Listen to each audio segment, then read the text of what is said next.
Tears அஸ்ஸலாமு அலைக்கும். Trichy birds park போயிருந்தேன்னு சொல்லியிருந்தேன் இல்லையா, அதை பற்றி தான் பார்க்க போகிறோம். இங்கே அடல்ட்ஸ்க்கு 200, பேபிஸ்க்கு ஃப்ரீயாகவும் கிட்ஸுக்கு 150 சார்ஜ் பண்ணுறாங்க. இதில் ஃபஸ்ட்டு நீங்கள் உள்ள போனோடனே டிக்கெட் எடுத்ததை காட்டினீங்கன்னா உங்களுக்கு ஆஸ்ட்ரிச்சுக்கு ஃபீட் பண்ணுறதுக்காண்டி கொஞ்சம் கீரெல்லாம் கையில் கொடுப்பாங்க. அங்கே போயிருந்தப்போ ரொம்ப கூட்டம் இல்லை, ஸோ ஃப்ரீயாக பார்க்க முடிஞ்சிச்சு. அதில் ஒருத்த மட்டும் முரட்ட அலாரம் என் கையே பிடிச்சி கடிச்சிட்டான். கொஞ்சம் நேரத்தில் போய் கொடுக்கவே மாட்டேன்னு பயந்துட்டு இருந்தேன். அதுக்கப்புறம் குட்டியாக ஒருத்தன் வந்ததுக்கப்புறம் பக்கத்தில் போய் கொடுத்தேன். நம்ம வீட்டு குட்டீஸ்க்குலாம் சம்மர் வெக்கேஷன் ஸ்டார்ட் ஆயிடுச்சு இல்லையா, ஸோ நீங்கள் தாராளமாக இந்த இடத்துக்கு கூட்டிகிட்டு போகலாம். இங்கே மார்னிங் 9லேருந்து ஈவினிங் 6 o'clock வரைக்கும் ஓப்பனில் வச்சிருக்காங்க. இது வரைக்கும் நம்ம பார்த்தே இருக்க மாட்டோம், அந்த அளவுக்கு நிறைய வெரைட்டிஸ் இருக்குது. புறாலே எடுத்துக்கிட்டிங்கன்னா ஒரு 10 வெரைட்டிஸ் இருக்குது. கோழியில் அவ்வளோ இருக்குது, விதவிதமாக பார்க்கவே அவ்வளோ ஆசையாக இருந்துச்சு.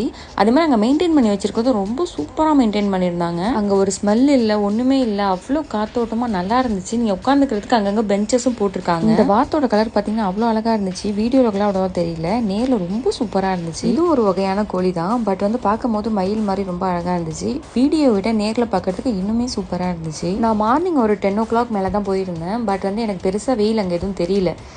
நீங்கள் போகிற மாதிரி இருந்துச்சு அப்படின்னாக்கா டைமிங் மட்டும் பார்த்துக்கோங்க. சின்ன பசங்கள்லாம் கூட்டிகிட்டு போனீங்க அப்படின்னாக்கா மேபி டயர்ட் ஆகிடுவாங்க. ஏன்னா பெரிய இடம், அது ரொம்ப ஃபுல்லாக உங்களுக்கு உள்ள போய் பார்த்துட்டு வரதுக்கே 2 hours கிட்ட ஆகிடும். வீடியோ கொஞ்சம் லென்த்தாக போடுறதால நெக்ஸ்ட் பார்ட்டில் உங்களுக்கு மிச்சத்தை போடுறேன். பாய்.